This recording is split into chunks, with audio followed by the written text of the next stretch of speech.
Et on est back. Voilà. Ça va, Mélo? Oui, et on a un invité très spécial et on est super content de le recevoir. Bah surtout qu'il est tard de là où il nous appelle. Ou tôt.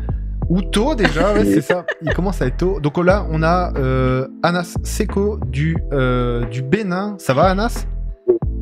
Oui, ça va super bien chez vous. Oui. Bah alors chez nous, bah je pense comme chez toi, il fait noir. Ouais. Mais il est un peu ouais. plus tard chez toi. Oui. Déjà, merci beaucoup de participer à l'émission, puis d'être là avec nous, parce qu'on sait qu'il est tard chez toi, puis tu as une journée pas mal remplie demain. On aura l'occasion d'en parler juste après. Est-ce que tu pourrais te présenter pour les personnes qui te connaissent pas? D'accord, super. Alors, Anas Seko, voilà, A-N-A-S, espace S-E-K-O. Et c'est mon vrai nom et c'est mon vrai prénom, c'est pas un C'est pas un blague. pseudo.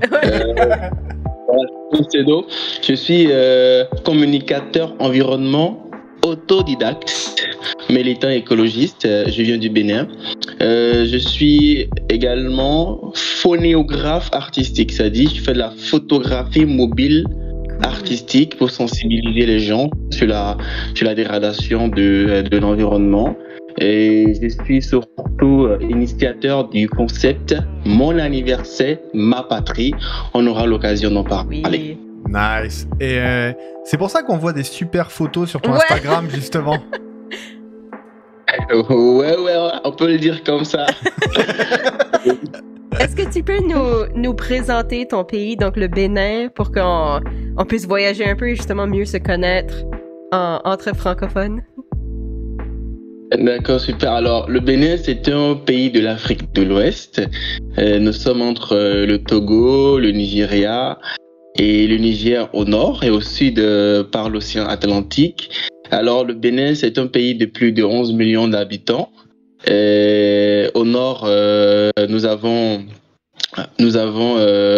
les Tata Samba. Quand si je dois vraiment vous parler du Nord Bénin, je vais vous parler des Tata Samba. Voilà, c'est une ethnie qui est assez reconnue, surtout lorsqu'on parle de l'aspect touristique du Bénin. Ils ont des cases en fait qui sont faites en argile, voilà, et qui sont véritablement magnifiques. Et lorsqu'on va à Natitingo, oui, lorsqu'on va à Natitingo, on voit des montagnes et qui sont magnifiques également à Dassa.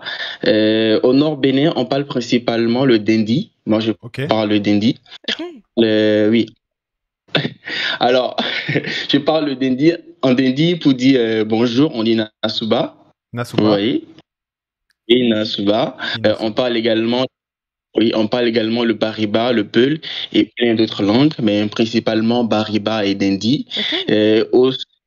Voilà, au sud Bénin, on parle le fon, le hadja. Enfant pour dire bonjour, enfant, ou pour dire bon déjà bonjour par bonjour. Voilà, je vous aime. Voilà, je vous aime. Pour dire je vous aime, vous voyez un peu, je vous aime Mélo et c'est trop nice. Et voilà. J'ai parlé du nord, mais au niveau du sud, nous avons surtout Ganvier. Je ne sais pas si vous connaissez Ganvier. C'est une ville sur l'eau. Ok. Je ne sais pas si vous connaissez, si vous en avez déjà entendu. Je connais pas. Voilà, c'est une ville sur l'eau. Et voilà, c'est des cases sur l'eau, etc. Les habitants de Ganvier sont appelés les Ganvienous. C'est dans la commune de Soava. Soava, S-O-A-V-A, Soava. Et voilà, lorsque vous allez faire un jour un tour au Bénin, franchement, il faut aller surtout à Ganvier. Voilà, et après aller à Natitengu, chez les Tata Samba, etc., à Tangueta, etc. C'est un peu ça le Bénin. Toi, tu viens de quelle région, justement? Alors, moi, je viens du nord Bénin, principalement de Parakou. Okay. À Parakou, on parle le Dindi. C'est une grande ville du nord Bénin. On parle principalement le Dindi à Parakou. Waouh. Et du coup, toi, tu es activiste écologique au Bénin. Et on a d'abord une question à te poser. C'est ton compte Instagram s'appelle le ramasseur d'ordures. Pourquoi? Oui. Alors, alors, le ramasseur d'ordures, c'est venu en 2019. Parce que déjà, depuis 2017, je ramassais les déchets dans la nature. OK. Donc, il y avait quelques moqueries, oui, il y avait quelques moqueries de la part de mes amis, de beaucoup de personnes. Donc, du coup, un jour, je me suis levé et sur les réseaux sociaux, j'ai mis, à partir d'aujourd'hui, je m'appelle le ramasseur d'ordures. C'est pour dire quoi? Pour ceux qui m'embêtent et qui pensent qu'en fait je perds mon temps alors que je suis en train de protéger la santé publique, l'environnement et la nature, oui, je suis fier de ramasser les déchets, c'est pas un souci. Cool. Alors, Wow.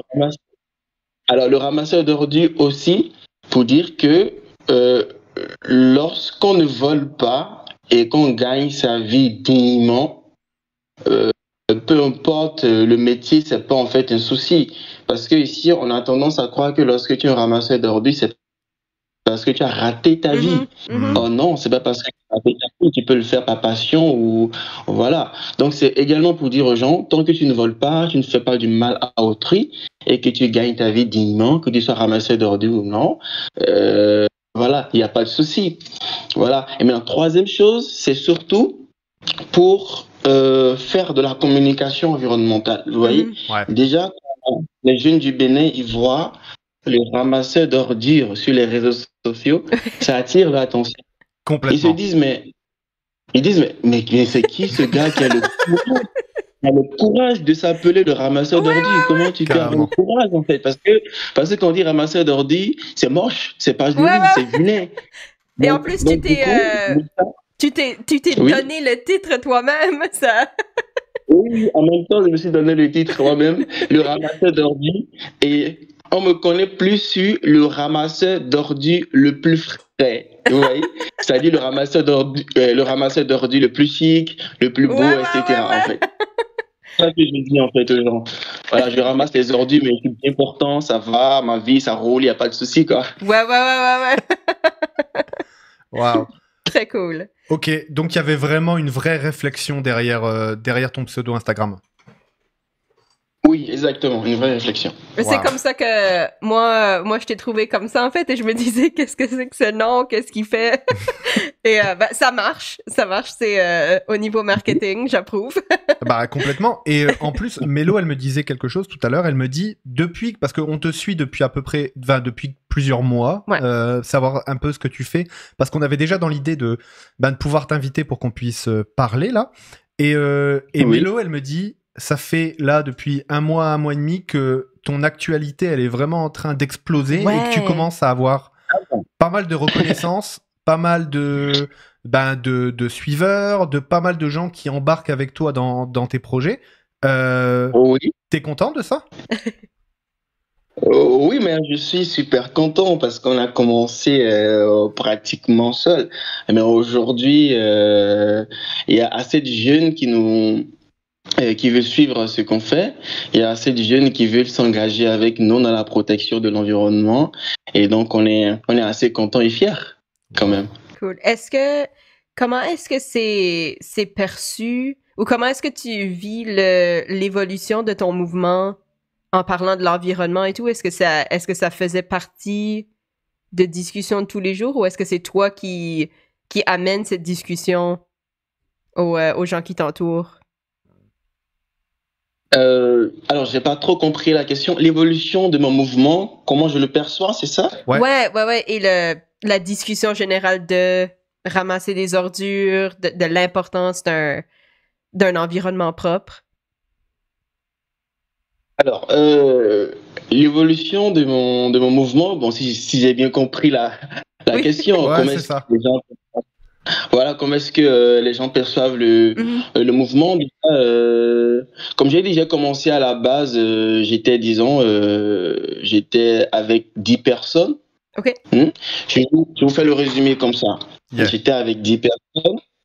Après, j'étais avec 15 personnes. Après, je suis revenu avec 9 personnes. Après, 2 personnes. Après, j'étais seul. Oh Donc, non!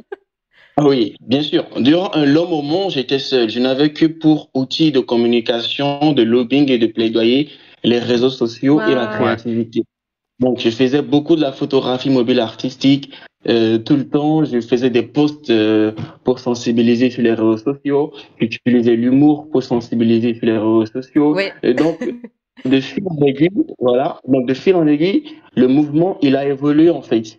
Les gens ont commencé à me suivre, à voir ce que je fais, parce que, comme j'ai dit, le ramassage d'ordures le plus frais, ça dit, je trouve des stratégies à chaque fois pour attirer l'attention des gens.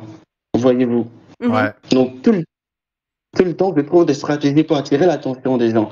Que ce soit en faisant des vidéos humoristiques, que ce soit en faisant des photos avec, si je peux le dire comme ça, avec des femmes en train de ramasser des ordures et tout. Et des jolies femmes, on peut dire, ouais, il y a des jolies femmes qui sont en train de ramasser des ordures. Donc, avec voilà, cette communication, le mouvement a quand même évolué. Et au début, beaucoup de gens n'y croyaient pas. Ouais. Même si vous allez sur les anciens commentaires, sur mes posts, il y a beaucoup de gens qui ne croyaient pas. Ils pensaient que je perdais mon temps. Wow. Aujourd'hui, beaucoup de gens croient en ce que je fais parce que, comme vous l'avez vu, je suis allé à la COP des villes à Abidjan. J'ai été invité pour la COP des villes. J'ai eu 2 prix spéciaux par le passé. J'ai une page Wikipédia. Je suis passé sur TV5, France 24. Donc, je suis tout le temps dans des conférences, etc. Donc, aujourd'hui, les gens, ils ont compris que oui, le mouvement, il a évolué. Oui, c'est vrai, Exact. ce que je fais quand même, ça a de la portée et que c'est important.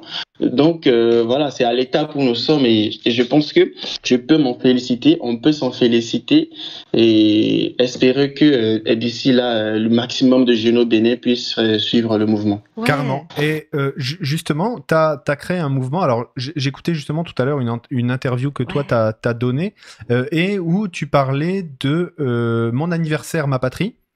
Est-ce que tu peux nous expliquer, pour les gens qui ne connaîtraient pas, ce que c'est un petit peu cette initiative-là?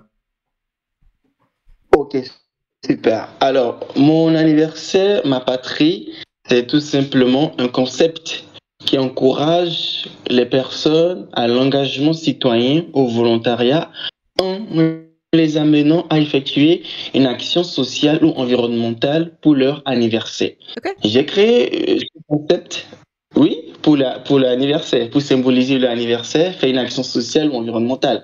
J'ai créé ce concept le 23 novembre 2019 parce que du constat que les jeunes ne sont pas enclins, ne sont pas motivés, voilà, à s'engager pour le bien-être collectif, à faire du bénévolat. Lorsque tu dis à un jeune, viens faire un don de sang, ou bien quand tu lui dis, viens nettoyer la plage, ou bien quand tu lui dis, si, il te demande, est-ce qu'il y a l'argent dedans? Ouais. Donc, je me dis, voilà, le mal de notre société, si les jeunes ne sont pas véritablement engagés, il faut aller depuis la base, depuis les origines. C'est parce qu'ils ne comprennent pas l'importance de l'engagement citoyen. Il faut d'abord comprendre l'importance du volontariat pour le bien-être collectif avant de s'engager pour les changements climatiques, pour la défense des droits de l'homme, contre les violences faites aux femmes. Donc, c'est de là que je me suis dit, ok, tu crées le concept « Mon anniversaire, ma patrie », et tu aides les jeunes pour leur anniversaire à mettre en place un projet social communautaire tout en les sensibilisant à l'engagement citoyen. Ce que je trouve... Et comme ça, de 2019 à aujourd'hui, avec les moyens du bord, quand je parle de moyens du bord, c'est qu'on a beaucoup plus utilisé la communication sur les médias sociaux. Ouais. On a plus de 80 actions sociales et environnementales. C'est des gens. Vous voyez un peu? Vraiment cool. Et alors, le truc que je trouve intéressant dans ce que tu dis, c'est que tu fais le lien entre l'anniversaire des gens, ou ton propre anniversaire à toi, et le fait que c'est peut-être le bon moment pour faire un don social à d'autres. C'est-à-dire que t'as trouvé peut-être le bon moment en disant c'est mon anniversaire, mais je vais me faire un cadeau à moi-même en faisant une bonne action. Et donc, quand tu dis, les jeunes, ils pensent aussi, chose qu'on peut comprendre, hein, tu vois, quand les jeunes disent, oui, mais moi, j'ai besoin d'argent aussi, puis j'ai envie de vivre, ça peut se comprendre. Nous, on a le même raisonnement ici, tu vois, par exemple, en Amérique du Nord et au Canada. Mais là, du coup, toi, t'inverses ça en disant, c'est mon anniversaire, je vais peut-être faire un cadeau en donnant de mon temps ou en donnant de mon énergie pour une action en faveur de l'environnement. Je trouve ça vraiment bien trouvé. Bravo. Merci beaucoup. Pour toi, dans ton cheminement d'activiste, oui. Est-ce qu'il y a comment je peux dire, un déclic où tu as choisi ce chemin d'être le ramasseur d'ordures? Il y a eu un déclic, et le déclic, c'est depuis la classe de terminale en 2015 en fait. J'étais écœuré de voir mes camarades jeter leurs déchets dans la cour de l'école malgré la présence des poubelles. Et il y en a, lorsqu'ils sont dans la salle de classe et qu'ils apportent le nourriture en classe et tout, le biscuit et tout, après ils laissent traîner les sachets de biscuits, leurs déchets dans la salle. Donc j'étais étonné, je me dis mais comment se fait-il que il peut y avoir des poubelles, ou bien que consciemment on peut jeter ces déchets dans la cour de l'école et salir l'école. Donc en terminale, je ne savais même pas ce qu'est l'écologie. Je ne savais même pas ce qu'est beaucoup de choses, la biodiversité, etc. Mais j'étais indigné, voilà, de l'attitude de mes camarades. Et c'est de là que j'ai commencé à poser les premières pierres de mon activisme. Je suis allé voir le directeur de l'école pour lui proposer une sensibilisation. Voilà, mais après, le groupe d'amis avec qui je suis, ils m'ont dit de continuer seul, mais j'ai pas pu. Mais après l'obtention des bacs, on a gardé le cap et continué jusqu'à être à ce niveau. Sinon, le déclic, réellement, c'est depuis la classe de terminale, quand je voyais mes amis jeter les déchets dans la cour de l'école. Je voulais véritablement changer les choses. Et quand je quitte l'école, que je vois des tas d'ordures un peu partout, ça me choque et je suis vraiment énervé. J'ai dit, écoute, il faut faire quelque chose. Et pour vous dire la vérité, là, j'ai été toujours timide dans ma vie, en fait. Jusqu'à 17 ans, 18 ans, j'ai toujours été timide. Je n'arrivais pas à parler en public, je n'arrivais pas à faire beaucoup de choses. Et c'était un blocage pour moi, parce que tu ne peux pas vouloir changer les choses dans la société et avoir peur de parler en public ou peur d'aborder les gens. Donc, à partir de là, je me suis forcé et voilà, j'ai sorti le meilleur de moi-même et tout le reste est venu. Wow. Trop cool. Nice. Ça, c'est une belle histoire. Ouais. Du coup, là, ça nous mène un petit peu à un peu l'objectif de ton action. C'est, nous, on a tourné la question comme ça, c'est quoi pour toi les plus gros problèmes environnementaux au Bénin ? Les trucs qui font que dans ton pays, tu te dis, il faut qu'on aille plus loin en faveur de l'environnement. C'est quoi les gros enjeux et les gros problèmes au Bénin ? Alors, je ne parlerai pas des gros problèmes, je parlerai plutôt du gros problème, le grand problème en fait.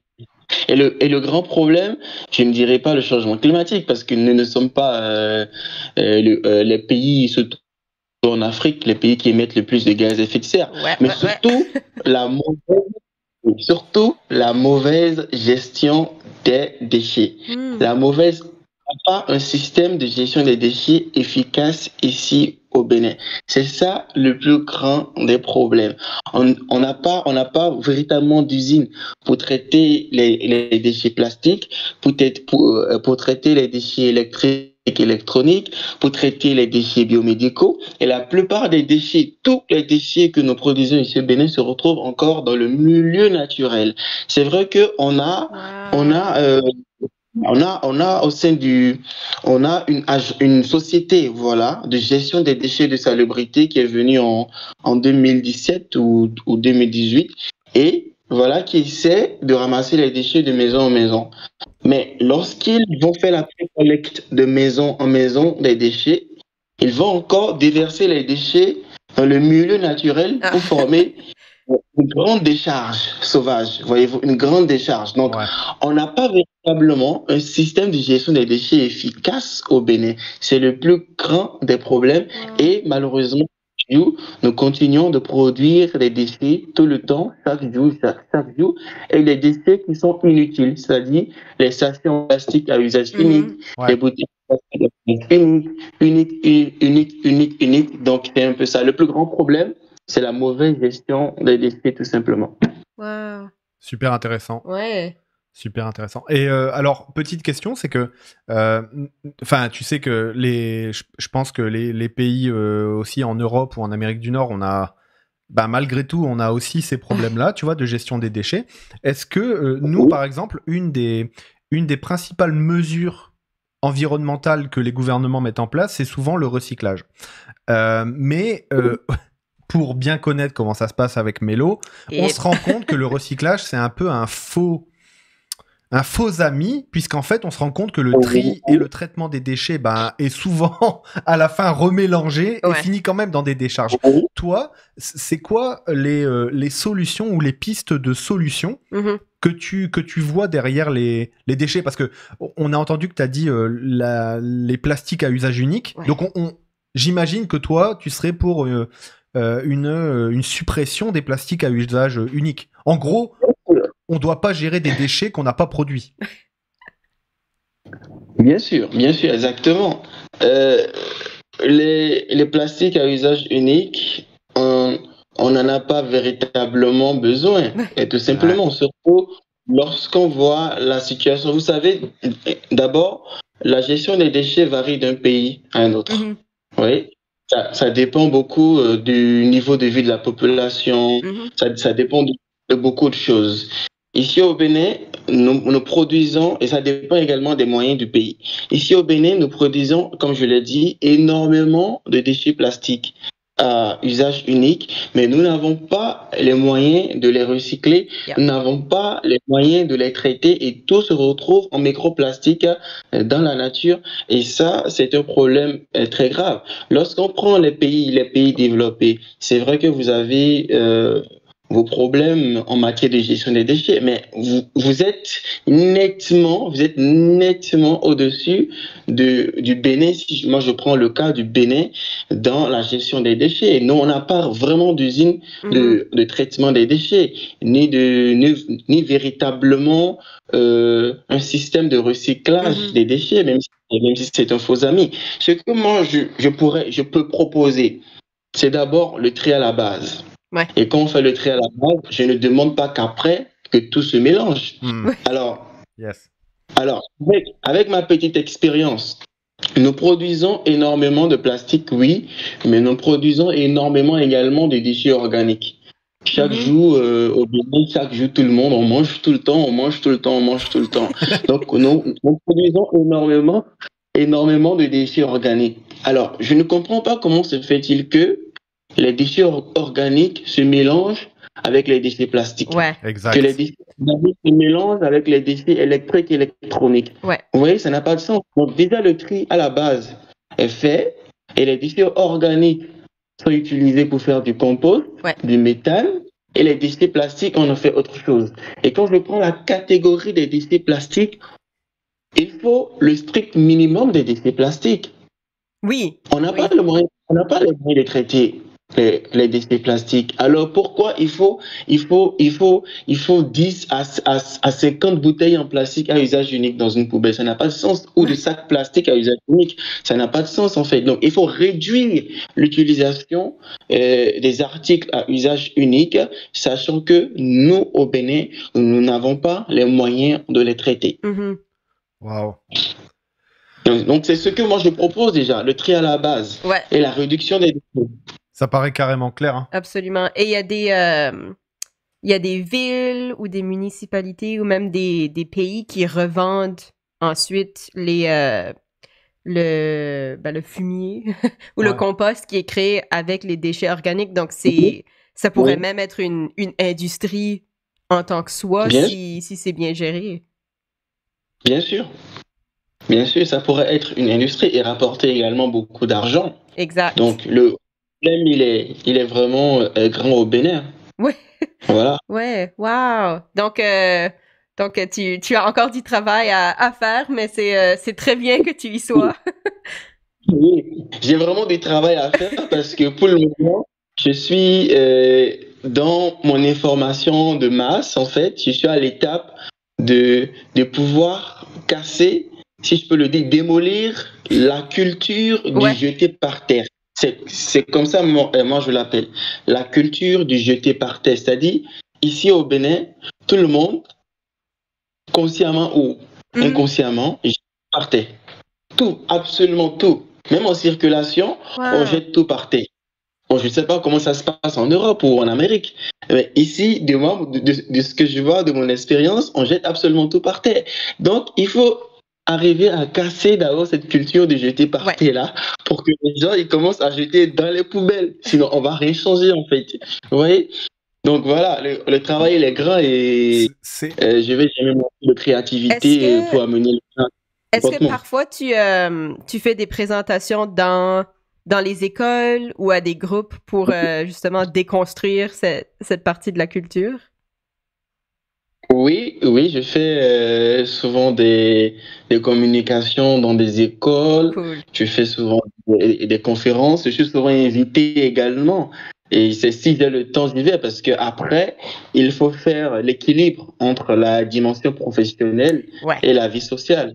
Parce que la faim ou la pauvreté est l'ennemi de l'engagement citoyen. Je ne peux pas avoir faim et aller sensibiliser les gens.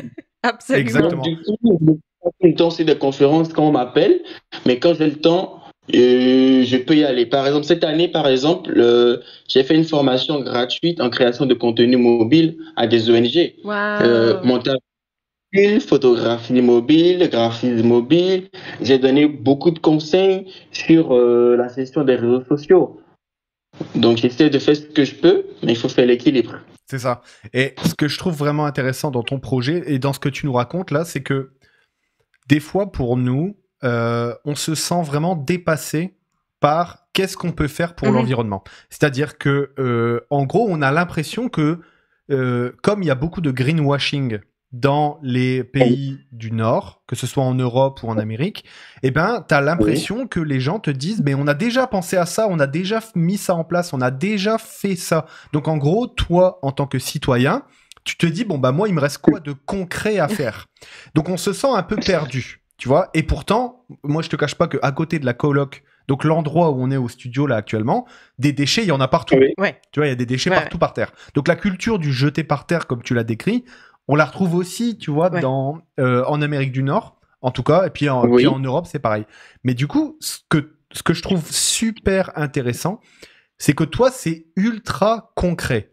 C'est-à-dire que j'ai l'impression que cette action de ramasser, ou cette action de briser la culture du jeter par terre, ça mène à des réussites que tu peux voir et que tu peux mesurer. C'est aussi pour ça que des initiatives comme nettoyer les plages, on a vu passer pas mal sur les réseaux sociaux le fait des gens qui se disent, ils prennent une photo de la plage avant, ils ramassent tout, puis ils prennent une photo de la plage après.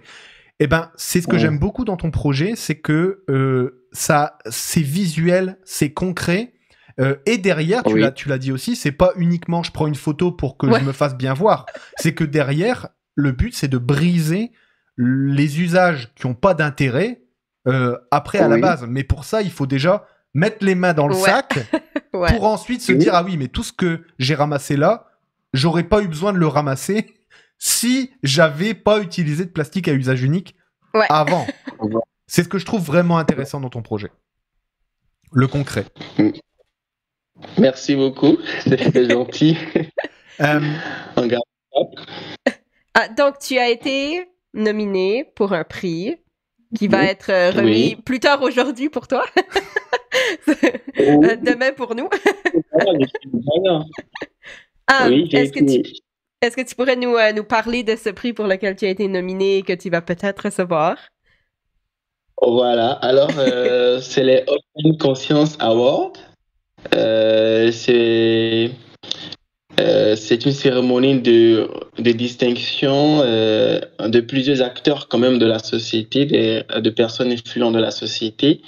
Et dans la catégorie activisme, je suis nominé aux côtés des deux autres personnes pour tout ce que je fais en matière de protection de l'environnement, que ce soit performance artistique, photographie artistique, vidéo humoristique, gestion des réseaux sociaux. Donc, j'ai été nominé et alors, il est minuit, je dirais pas demain, mais aujourd'hui à 20h déjà, 21h, hors du Bénin. Je saurais si, voilà, j'ai le prix du meilleur activiste. Maintenant, après, le prix du meilleur activiste, c'est bien, ça nous encourage. J'aime ça, mais bon, on a l'impression parfois d'être. J'ai pas envie d'avoir l'impression, en fait, d'être payé pour quelque chose que je fais pour le bien-être collectif, que j'ai envie de faire gratuit. Absolument. Surtout, voilà, pour être fidèle au bénévolat. Mais de toutes les façons, la plus grande satisfaction, c'est de pouvoir faire du bien à autrui et de pouvoir laisser un meilleur monde aux générations futures. Mais t'as déjà préparé ton discours pour demain. T'es déjà prêt, là. Voilà. Pas du tout, mais c'est juste comme ça. Non, mais absolument. Ça fait du bien d'être reconnu, mais ça ne change pas le but ou les actions que tu fais et la raison pour laquelle tu les fais. Exactement. Du coup, si tu reçois ce prix, est-ce que ça va changer quelque chose pour toi? Alors, vu ce que tu as dit là, oui. On a compris que ça va pas changer quelque chose pour toi, mais est-ce que ça va t'ouvrir des portes supplémentaires, cette reconnaissance? Alors, oui, ça va m'ouvrir des portes supplémentaires, surtout pour l'atteinte de ma vision, parce que je serai médiatisé, voyez-vous. Ouais. Par le prix, tu seras médiatisé, c'est-à-dire, et tu as encore un capital, si je peux dire, confiance auprès du public, auprès du public jeune qui a envie de mobiliser. Ils se disent, ah oui, si lui il a pu le faire, si lui il a pu recevoir un prix pour ceci, c'est que oui, c'est qu'il fait bien et qu'on peut le suivre. Donc ça me permet en fait derrière quand même de pouvoir continuer à mobiliser des jeunes pour aller ramasser encore des ordures. Parce que chez les réseaux sociaux, quand on prend Facebook, c'est de la communication de masse. Donc quand je crée du contenu, quand les gens me postent, etc., des jeunes peuvent m'écrire. Et quand ils m'écrivent, je les intègre dans des groupes WhatsApp ou quand je prépare des projets de ramassage de déchets, je peux les inviter. Vous voyez? Donc, recevoir un prix comme ça, quand même, ça permet de pouvoir atteindre un tant soit peu, ça permet d'aider à atteindre un tant soit peu l'objectif qu'on s'est assigné parce qu'on est médiatisé, parce qu'on a un capital de confiance, parce qu'on est valorisé, etc. C'est vraiment intéressant parce que, en fait, tu as vraiment répondu à moi une question que je me pose sur c'est quoi l'intérêt de ces reconnaissances et effectivement, donner du crédit aux gens qui s'engagent, ça c'est vraiment, vraiment bien. Et surtout, aussi... est-ce que, par exemple, c'est ma question ça, mais est-ce que, par exemple, ton objectif, c'est aussi ces organisations là qui remettent des prix, est-ce que t'as pas envie de les faire bouger aussi, tu vois? En gros, est-ce que tu vas leur dire un petit mot si ils ont utilisé demain plein de gobelets et plein de bouteilles en plastique, est-ce que tu vas te permettre de leur dire lors de la cérémonie? Oui, je peux leur dire ça en coulisses. Vous savez, depuis, j'ai lu, je ne sais pas si vous connaissez Dale Carnegie. Non. Vous le connaissez? Non, je ne connais pas. Dale Carnegie est un auteur américain, Dale Carnegie, oui, qui a écrit Comment se faire des amis. Je ne sais pas si vous avez... Non. Best-seller. Oui, c'est un best-seller. Et depuis quand j'ai lu ça, en fait... Depuis quand j'ai lu Comment se faire des amis, je ne suis plus extrémiste dans mon activisme. Avant, vous pouvez dire aux gens, non, toi, jamais, il ne faut pas faire ça, on ne fait pas ça. Non, avant, je peux le faire. Avant, je peux dire, non, le gouvernement, non. Aujourd'hui, je ne le fais plus. Parce que quand tu critiques ouvertement comme ça, quand tu critiques comme ça, quand tu fais des choses comme ça sans vraiment calculer comment la personne pourrait se sentir, au lieu de changer les choses durablement, tu te crées un ennemi en face qui ne sont que pour un laps de temps. Je ne sais pas si vous comprenez un peu ce que je dis. Ouais, exactement. Absolument. Alors, nous, ça nous parle beaucoup, ce que tu dis, parce qu'on est justement une émission engagée. Puis à titre personnel, Mélo comme moi, on est pas mal, comment dire, radical dans nos pensées sur sur pas mal de sujets. Ouais. Et Oui. le fait de faire cette émission, c'est aussi pour un peu remplir ce que tu es en train de décrire, c'est que on doit pouvoir parler, échanger sereinement si on veut pouvoir Oui. mener des changements. Et je trouve que tu as super bien décrit Ouais. parce que frontalement, nous, enfin, je pense que toi, c'est pareil, tu dois avoir qu'une envie. Quand tu dois repenser à quand tu vois tes camarades de classe jeter des papiers par terre, quand tu vois des gens dans la rue faire ça, Ouais. tu dois avoir qu'une envie, c'est de leur crier dessus et de te dire pourquoi moi je fais Voilà. du bénévolat à ramasser par terre et toi tu jettes des trucs. Et vous, exactement. Ouais. Et du coup, t'as la bonne technique là. Punaise, ce livre, je pense qu'il faut que je le lise moi Ouais. parce que des fois, et toi aussi peut-être Mélo. Donc, exactement. Donc, moi, je n'écris plus dessus, mais j'essaie de pouvoir d'être diplomate, tout Ouais. simplement. Bon, ben, Anas président, hein. Moi, je... Ouais, alors, Voilà. est-ce que, alors, c'est quoi l'avenir pour toi en gros, après ce prix, puis après continuer ton action, ça va être quoi le futur gros projet pour toi ou la grosse envie pour toi? Alors, il y a deux projets qui... Bon, vous savez, moi, dans ma tête, ça fonctionne à 100 à l'heure. J'ai tout le temps des projets. Mais il y a deux projets, moi, qui me tiennent beaucoup à cœur. C'est l'intégration d'une éducation à l'environnement et au développement durable dans le système scolaire. Parce que si depuis la base, on est en train de formater les enfants, pas formater, on est en train d'éduquer les enfants à la protection de l'environnement, à aimer la nature, etc., je pense qu'en grandissant, ils seront plus enclins à protéger l'environnement. Yes. Donc ça, c'est un projet que j'ai débuté en 2021, que nous avions débuté en 2021 avec d'autres ONG. Et je pense que si on arrive quand même à pouvoir mettre dans le système scolaire cette éducation-là bien fait, bien bon, on va changer beaucoup de choses. Et deuxième chose, vous voyez, j'ai fait beaucoup de l'information de masse. Et quand je fais cette information de masse sur les réseaux sociaux, ça me permet de pouvoir attirer, c'est comme un aimant, ça me permet de pouvoir attirer certains jeunes et de pouvoir les engager après ou de pouvoir les former. Mais ça, c'est l'information de masse et c'est un peu aléatoire. Donc du coup, un autre grand projet pour moi, c'est de pouvoir établir une stratégie de communication environnementale, du changement de comportement et de me axer sur une zone donnée de mon pays. OK. C'est-à-dire, je peux prendre un quartier. Bon, moi, je vis ici. Mon quartier, c'est Haïti. Vous voyez un peu? Donc, je peux prendre jusqu'à 25 rues, 110 rues, etc. Délimiter la zone, voilà. Et travailler dans cette zone-là à faire en sorte que le quartier puisse devenir écolo et environnemental. C'est-à-dire, je reste... Voilà quoi. C'est-à-dire, et là, tu sais que tu as créé des changements. Je peux faire 5 ans, 6 ans, 10 ans. Le plus important est que je puisse changer les modes de vie dans ce quartier-là, changer les choses, etc., planter des arbres. Et je sais que oui, véritablement, j'ai changé quelque chose en fait. Donc concrètement, donc, c'est les deux grands projets qui me tiennent à cœur.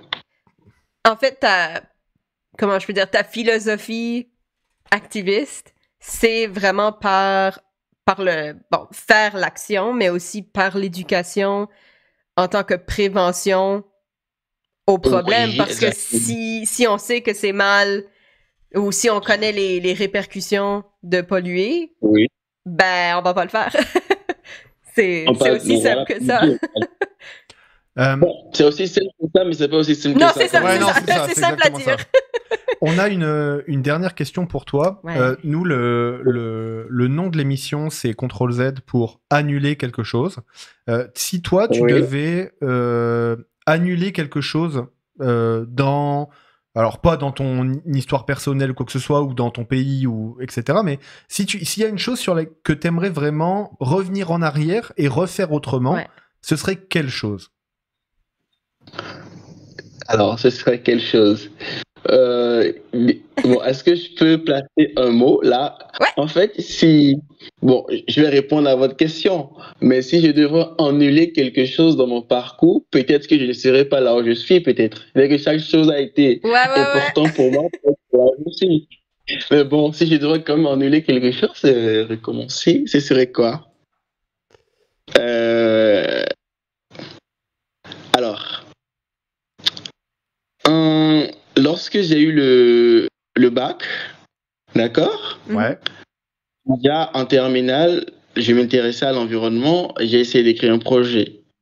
Donc, quand j'ai eu le bac, j'ai pas eu d'orientation vraiment scolaire. Ici, en Afrique, les grands frères, les parents, ils t'écoutent pas souvent, ils te parlent pas souvent.